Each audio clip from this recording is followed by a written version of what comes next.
அறந்தாங்கி அருகே ஆவுடையார் கோயிலில் சகோதரர்கள் இரட்டை கொலை தொடர்பாக இறந்தவர்களின் குடும்பத்தாரை தேசிய ஆதி திராவிடர் ஆணைய தலைவர் சந்தித்து விசாரணை நடத்தினார். கூடுதல் தகவல்களை செய்தியாளர் சுந்தர் வழங்க கேட்கலாம். சுந்தர், வணக்கம். முழு விவரங்கள் என்ன? புதுக்கோட்டை மாவட்டம் ஆவுடையார் கோவில் அருகே கடந்த மாதம் 24ஆம் தேதி சகோதரர்களான கண்ணன் மற்றும் கார்த்தி ஆகியோர் வெட்டி கொலை செய்யப்பட்டனர். இந்த கொலை சம்பவம் தொடர்பாக கிட்டத்தட்ட ஒரு 8 பேர் கைது செய்யப்பட்டு நீதிமன்றத்தில் ஆஜர்படுத்தப்பட்டு சிறையில் இருந்தனர்.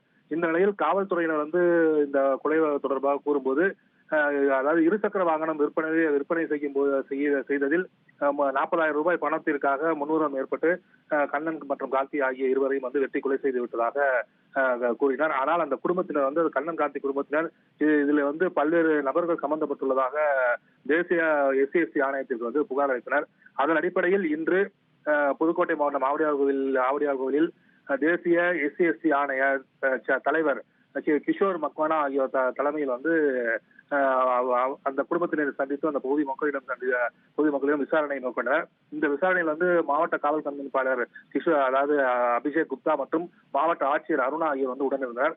அந்த பட்டியலின ஆணைய தலைவரிடம் அவர்கள் கூறும்போது, இந்த கொலை வழக்கில் காவல்துறையினர் முறையாக விசாரணை நடத்தாமல் ஒரு சிலரை மட்டும் கைது செய்திருந்தார். குறிப்பாக இந்த சம்பவத்தில் திமுக பிரமுகர்கள் பலர் சம்பந்தப்பட்டுள்ளதாக அவர் குடும்பத்தினர் தெரிவித்துள்ளனர். குறிப்பாக திமுக முன்னாள் MLA இதுல சம்பந்தப்பட்டிருப்பதாகவும் அவர் மீது நடவடிக்கை எடுக்க வேண்டும் என்றும் அந்த குடும்பத்தினர் அவரிடம் புகார் மனு தெரிவித்தனர். இது எந்த அளவுக்கு உண்மை என்பது இனிமேதான் தெரிய வரும். இந்த பட்டியலின ஆணையர் தலைவர் காவல்துறையிடம் விசாரணை செய்ய சொல்லி கூறியிருக்கிறார்.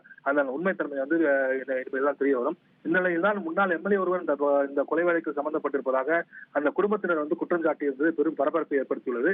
இந்த அந்த விசாரணையை முடித்துக் கொண்டு தற்போது திருநெல்வேலிக்கு தேசிய பட்டியலின ஆணையர் கிஷோர் மக்வானா கிளம்பி செய்துள்ளார். நாளை அங்கு கவின் கொலை வழக்கு ஆணவ கொலை சம்பந்தமாக விசாரணை நடத்த உள்ளார். இந்த முன்னாள் MLA இந்த கொலை வழக்கு, அதாவது புதுக்கோட்டை மாவட்டம் ஆவுடையார் கோவிலில் நடைபெற்ற சகோதரர் கொலை வழக்கில் சம்பந்தப்பட்டிருப்பதாக அவர்களின் குடும்பத்தினர் தெரிவித்தது மிகவும் பரபரப்பை ஏற்படுத்தியுள்ளது.